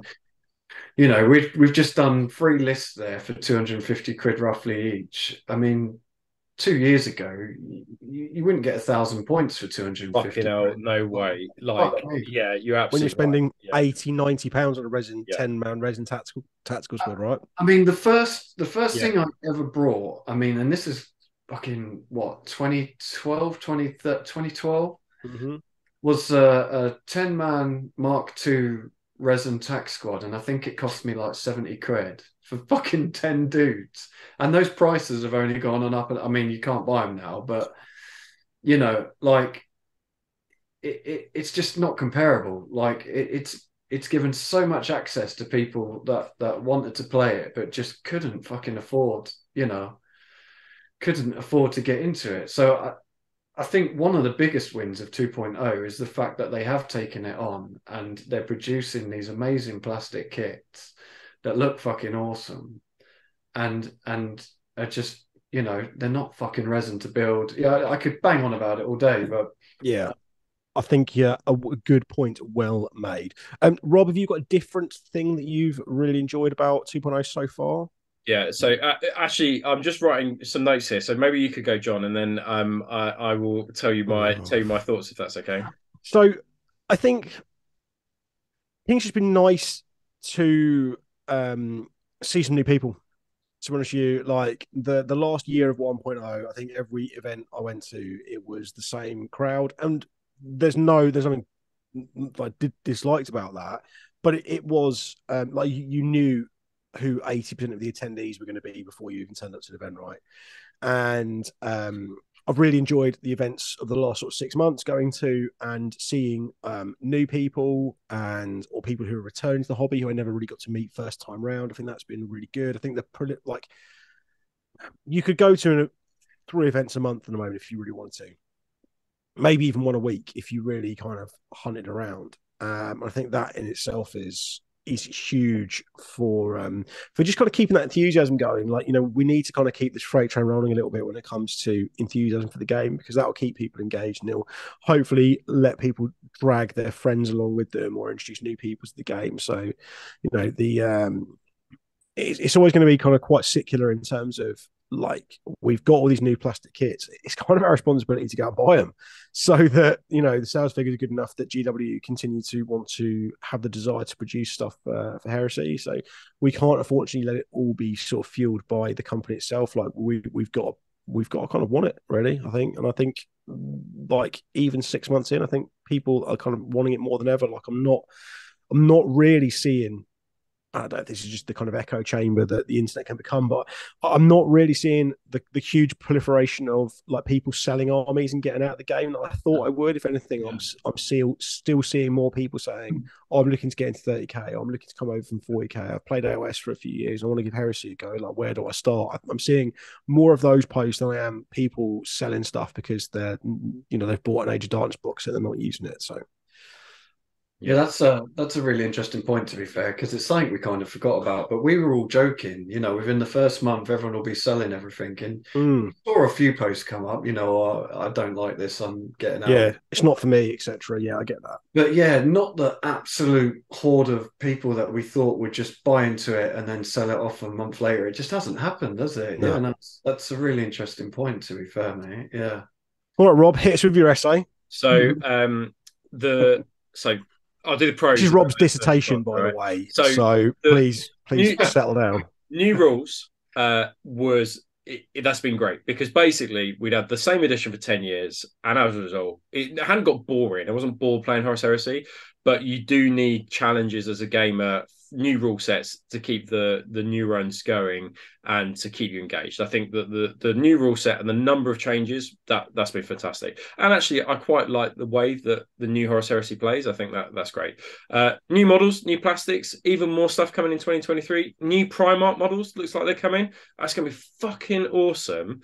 And that also leads me to the hype on Thursday. Like every Thursday, it gets to like 3 o'clock. Yeah, love it. Fuck! When's it going to drop? Fuck! What's next? And like we haven't had that for a very long time. Like not since Forge or Fridays, right? In 2015, 16. Yeah, exactly. And like it was just so sporadic. And like, was it going to be Necromunda? What is it? You know, it was unpredictable. But although we get some duffs like the Space Wolves helmets, in the main, the Heresy Thursday is never a letdown. Like it's generally pretty good. But the absolute best thing about this new edition has been the new players. I've met a lot more people as a result of this, locally and at events, and that's great, because the more people we get into this hobby, the more we can share our love of it, and they enjoy it, and then that just perpetuates a whole. Are you saying, Rob, the more people that we get into it, the more potential patrons we've got? That's the other thing, and more fucking cash in our back pocket. The some of the things so far though. So I think the facts and the lack of militia PDF and the lack of demons PDF is farcical. Like I actually think that's a fiasco, and I actually think for demon players and militia players, it's just not good enough, quite frankly. Like you've like since May, we've had a rule set where legions have been the priority, basically. And I understand it. It's the Horus Heresy, it's Legion against Legions. But if you were somebody in the previous edition who only had a militia army, and like that was your big love and you invested lots of time in it, you've been fucked, haven't you? Like the 2022 has the year where they fucked you over, because they said this thing was coming, you were looking forward to it, and it's not dropped. And I actually think that they've really let down some people in the community, a small minority, but we all people need to be treated equally, and I think that they haven't. And I just it's a fucking PDF, right? Like it's not even like they're waiting for coronavirus to stop in China. Like come on, like just, even if it's a draft version, like a beta version, just release something for those guys, because they need something. I think some war gear options are fucking nuts still. Like fucking augury scanners are fucking bonkers. Like that, like they need a rework. And I think that shooting is just a bit too powerful in this edition, and I think it's hampered close combat armies a little bit. Not necessarily deep striking close combat armies, but like I just think that shooting is just a little bit too strong in this edition, and I think partly because of that is because of the accessibility of the plastics and the heavy weapons, and I think that that's probably the reason why, because you see a lot of those units, so perhaps it's worse in my head than it is in reality. Two more things I'm going to say. The books are a fucking fiasco. Like they look awesome. Having fucking rules in 2 different books and not knowing where the fuck they are. What the fuck? Like what the fuck were they thinking? Like just put have all of the profiles in one book and the rules in the main rule book. Like the fact that you've got to look through 2 books is exactly the problem we had in the first edition, which is you had to carry 3 fucking massive black books around with you and then a red book to be like, oh, where are these fucking rules? Like so I really take my hat off to Nathan, who's a guy who lives here in the UK. He's basically condensed all the rules. I think you can get it as a download on PDF. Like perhaps I'll write it in the comments below, the PDF link, if he's okay with that, because he's condensed all of the important rules into a very short PDF that has it in the Legiones Astartes book and the main rule book, and that's really handy because you're like, brutal. I know I've fucking seen it. Is it in the main rule book? Do all the other armies have access to it? Or is it in the I literally had that today when I did the rules correction thing. I spent fucking ages on the digital rules book, going through it. Like, why can't I find brutal? Why isn't it in the special rule? That's just been a disaster, but it's a bureaucratic disaster. Yeah, I'll be honest. I'm not a big fan of I'm a big fan of a searchable PDF, so I've just been heavily reliant on those. And my final thing is, I will never forgive Games Workshop for the fiasco that was the open day, where people at home got to see more than the fucking people on the open day. I will never fucking forgive them for that. And I think that it was, for those people who attended, it was somewhat of a, well, for myself, it was somewhat of a letdown when you had more information coming from the Twitch stream than the actual Horus Heresy open day. We've done a whole episode about it previously. I won't bung on about it, but it was, it just felt, it didn't feel the best way to kind of open this grand 2.0 to kick off with. Saying that though, the pros far outweigh the cons, because 2022 has been a fantastic year for Horus Heresy, and I suspect 2023 and onwards will continue to be great for Fucking hell. Right, well, we'll give Rob a second to clamber off his soapbox and climb down his ivory tower. Lee, any final thoughts? And maybe why don't you give us a score out of 10 for how you think it's gone so far? Well, I mean, yeah. So I will say that I agree with everything Rob said.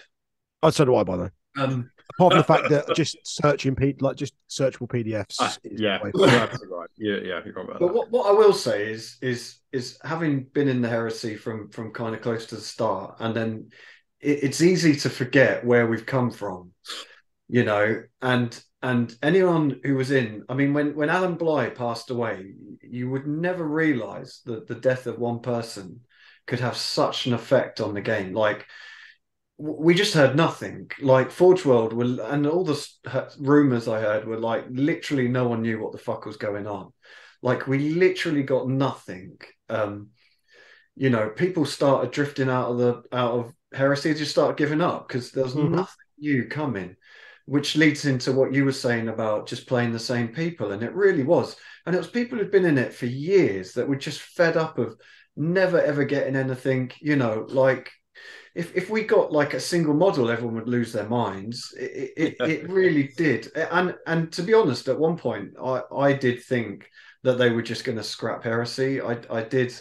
I think that there was someone saw something in a report that said that Heresy was one of their main games, and that was like the candle in the darkness that they weren't going to completely scrap the whole fucking game system.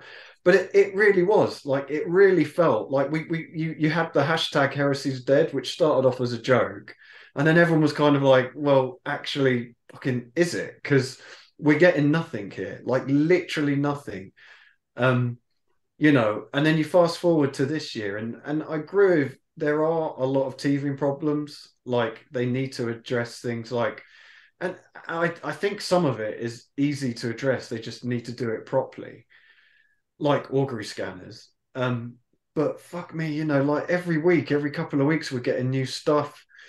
You know, they're doing facts. Like, they might not be addressing what we want, but they're still bringing. Yeah, facts it's out. true. What Lee's trying to say is fucking grow up and just like get on with it, because like you've basically never had it so good. That's it. And we live in such an awful society where like we think we expect nothing and demand everything. Absolutely blind. What we're looking at here is we're looking at the society in microcosm in the kind of heresy format of just knobheads just moaning about, oh my god, I wish this brilliant thing was slightly more brilliant. Yeah, that's a good way to describe it. Yeah. Look, I think I'm going to score it out of 10. I think I want to give it a strong 8. Yeah, I think it's been overall. I think the launch of the game was handled really well.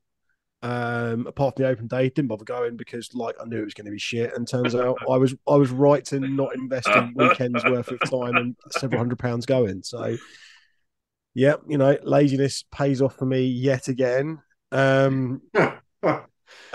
score out of 10, please. I'd say a 9. I think a 9. Yeah. Okay. But the other reason for 2022 being so kind of important for me is obviously I've gone full-time painting, and I think that that's linked with the 2.0. I mean, I did time it so the two would, I would stop teaching and then 2.0 would drop, but the two are obviously linked together. Your teaching degree doesn't run out, does it? So when I can always eventually this game back does die, you can. Yes, of course. Yeah, exactly. Lee, when you're not saving people's lives, how much have you been enjoying Heresy out of 10? I'd give it an 8. I'd agree. I think strong 8 or a weak 8? Oh, I'd say a weak 8, but only because, fine. Yeah. I think some of the things that I don't like are easy fixes, such as intercept, augury scanners. I feel like they're easy fixes. Okay. And the big one, the one that Rob mentioned to me, is militia and demons. Yeah, I do think people have been done dirty there. I do agree. You know what I mean? Like, you've got people.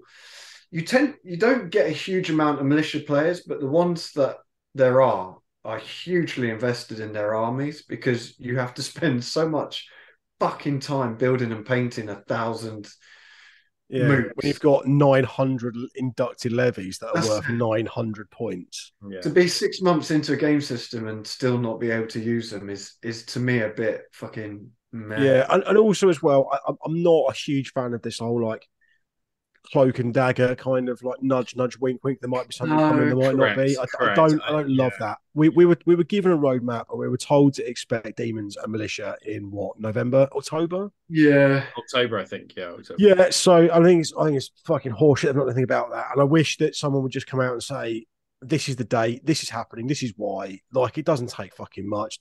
GW have always been awful communicators. If they've got a director of communications, they should save money by getting rid of them and putting it on more rules writers. Yeah. But we did get a roadmap, and I don't ever remember a time getting a roadmap.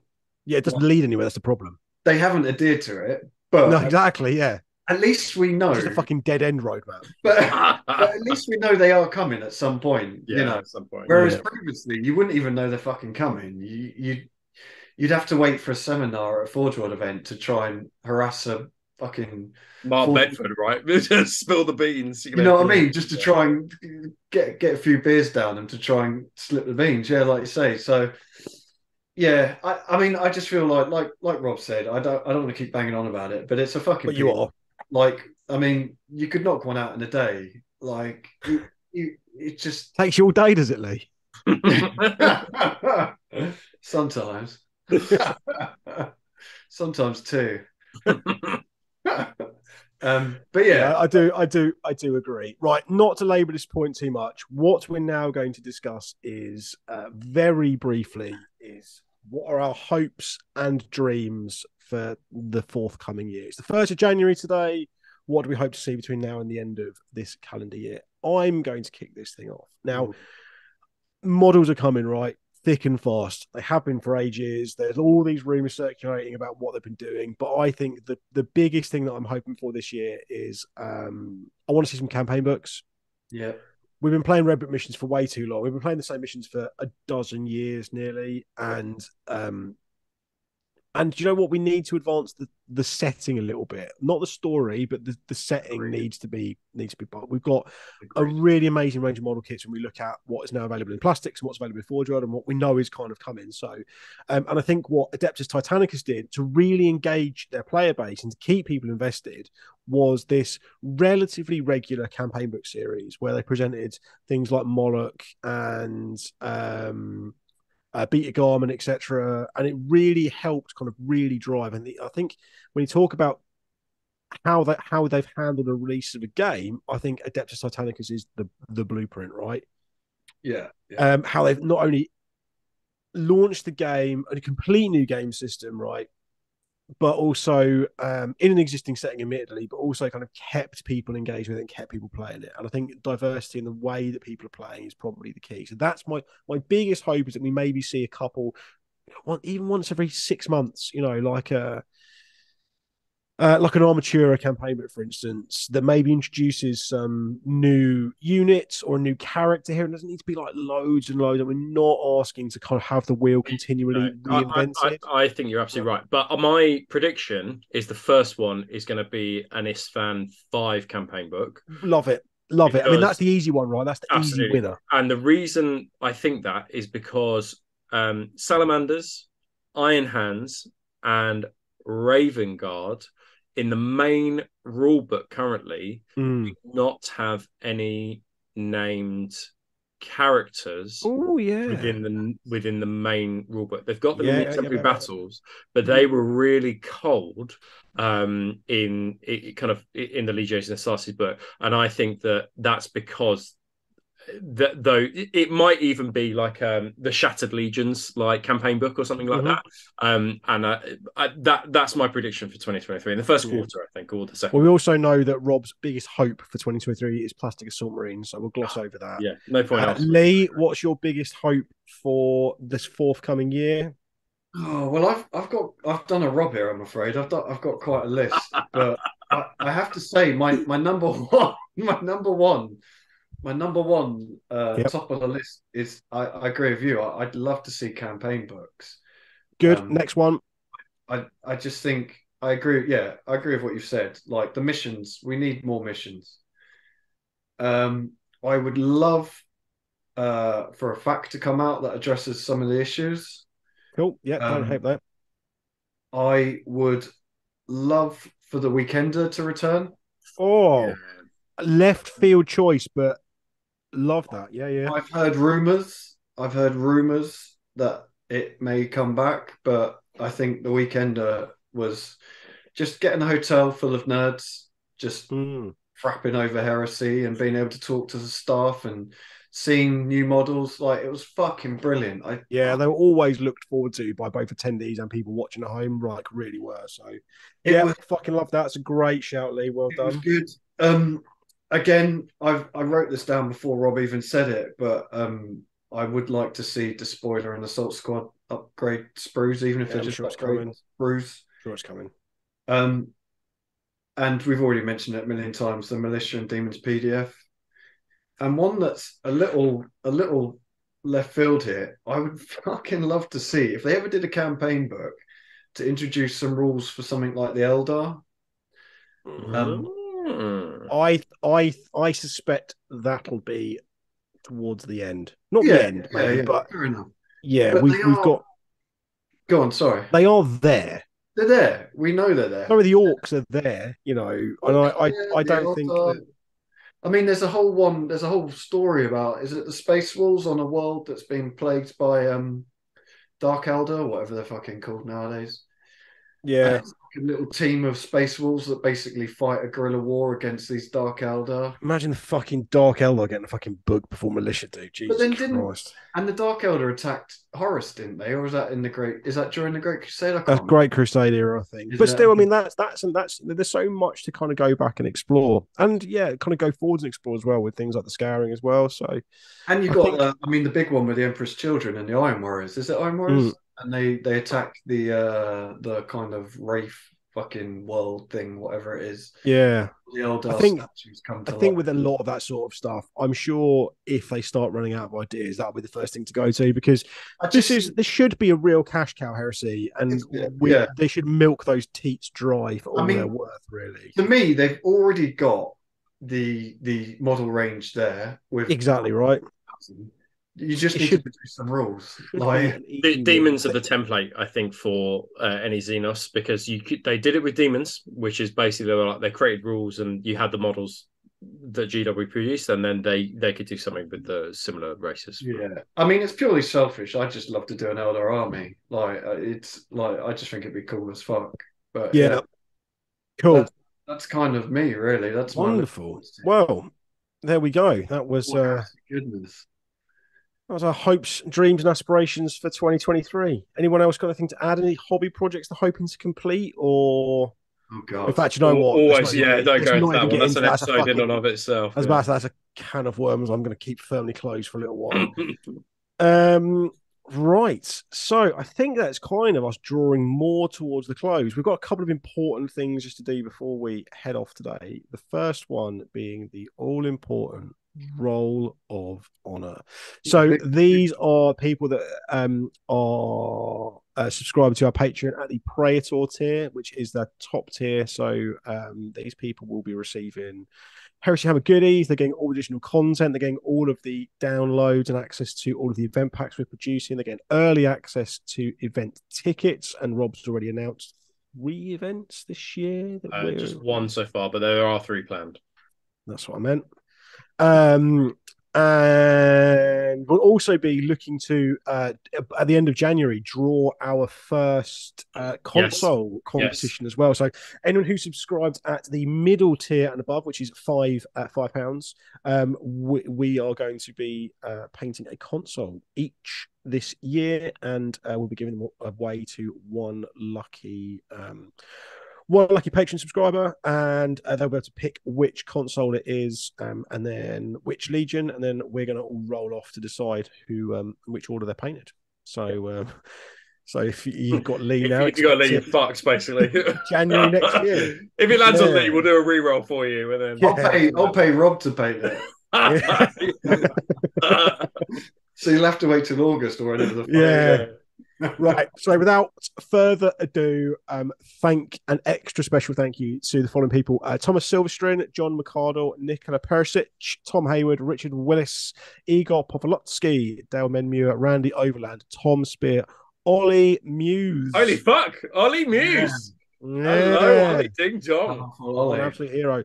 Gorkrow, Shankly, Ben, Mike, Dorset Wolf, Cody Sivertson, Pete Day, Ashley Bowley, Peter King, Alex Robinson, The Perpetual Watercook, The Fourth, Ben Robinson, Neil Atherton, Patrick Greenstreet, Bradley Slutz, Simon Whitehouse, Josh Chthonic Waterbeast, Aaron Hammer and Nails 30k, and the wonderful Kerry Love. That list is getting longer and longer and more difficult to not fuck up every time we record. So thank you so very much. If you do want to support the show, it would we do really, really, really appreciate your support on the Patreon. I know it sounds like we're like poverty stricken every time we talk about it, but doing this does cost a lot of time and money, and we don't run advertising on the show like YouTube, like in embedded ads. So if you wouldn't mind heading over to Patreon, and you can subscribe for as little as £3 a month, there's loads of additional content and additional stuff that we can do, and we've got plans to add to that over the course of the year. So we'll be presenting even more value to the Patreon going forwards. So please give us your money. Right. Lee, can you take us to the final slide? So first things first, Instagram, Boosh, you know who we are, but if you'd like us to feature your work in #HeresyHammer, please submit your heresy pictures using the #HeresyHammer. Whoever's turn it is to present picks their favorites. So if you haven't seen yours come up yet, that doesn't mean we're not going to show them, by the way. We have got I think it's 5,000 or something. Oh, nice. Yeah. Mental. So yeah, we've got a bit of a backlog to get through. Obviously, hit the subscribe button on your YouTube app. Please give us a thumbs up. I mean, give us a thumbs down if you like, but that'll make us super sad. So maybe don't do that quite so much. In fact, I don't think you can even thumbs down stuff anymore. So just give us a thumbs up. Pop a little comment. We'd be really interested to see kind of what your thoughts, hopes, and prayers are for 2023. I think that's a really interesting discussion point. Or if there's anything else that you want to see us look into or do for this year, then why not comment below? If you've got something more in depth to kind of chat to us about, if you've got a list to submit, if you've got your 250 quid army that you want to share with us, why not drop us an email? Love to see that I would love to see at gmail.com. And then lastly, the final call out for money, and that is patreon.com Heresy Hammer. Just want to say thank you again to everyone who supported us so far this year. I think the level of support we've received is surprising, considering how little we seem to know about the game. And how infrequently we could actually all get together to record. So thank you. so much. So I want to say an extra special thank you to both Lee and Rob. Personally, obviously I was a late comer to this, and I was very kindly invited into the fold, and I've had a really, really fun last few months hanging out with you guys and chatting about Heresy. So I just wanted to say a special thank you from me to you. And with that, I think we'll close out that show. Yeah. Thank you very much. Guys. Right. Take care, everyone. Enjoy January.